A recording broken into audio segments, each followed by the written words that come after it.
పార్టీలకు అతీతంగా పేదవారికి ఇందిరమ్మ ఇండ్లు మంజూరు చేస్తామన్నారు మంత్రి దామోదర రాజనరసింహ. సంగారెడ్డిలో కళ్యాణ లక్ష్మి షాదీ ముబారక్ చెక్కులను లబ్ధిదారులకు పంపిణీ చేశారు మంత్రి. సీఎం రేవంత్ రెడ్డి ఆధ్వర్యంలో ప్రతి రేషన్ కార్డు లబ్ధిదారులకు సన్నబియ్యం అందిస్తున్నామన్నారు.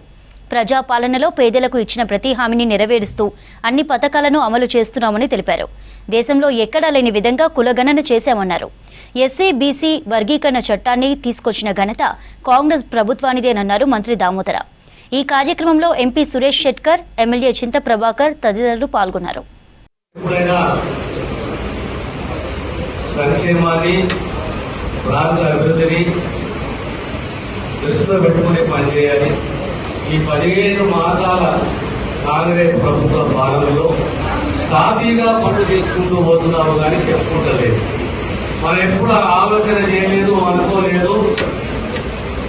ప్రతి కుటుంబానికి రేషన్ కార్డు మీద సన్నబియ్యం, రైతులు పండించే అదే రకంగా బీసీలు కులగణన.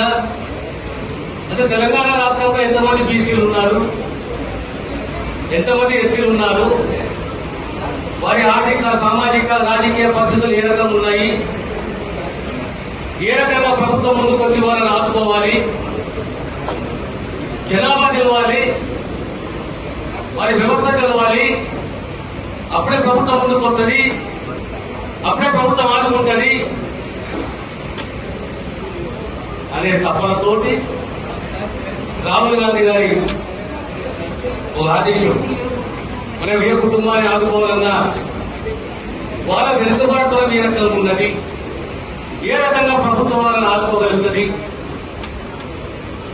మంచి ఆలోచనతోటి సుమారు 100 సంవత్సరాల తర్వాత తెలంగాణ రాష్ట్రం మొదటి రాష్ట్రం దేశంలో ఎక్కడైతే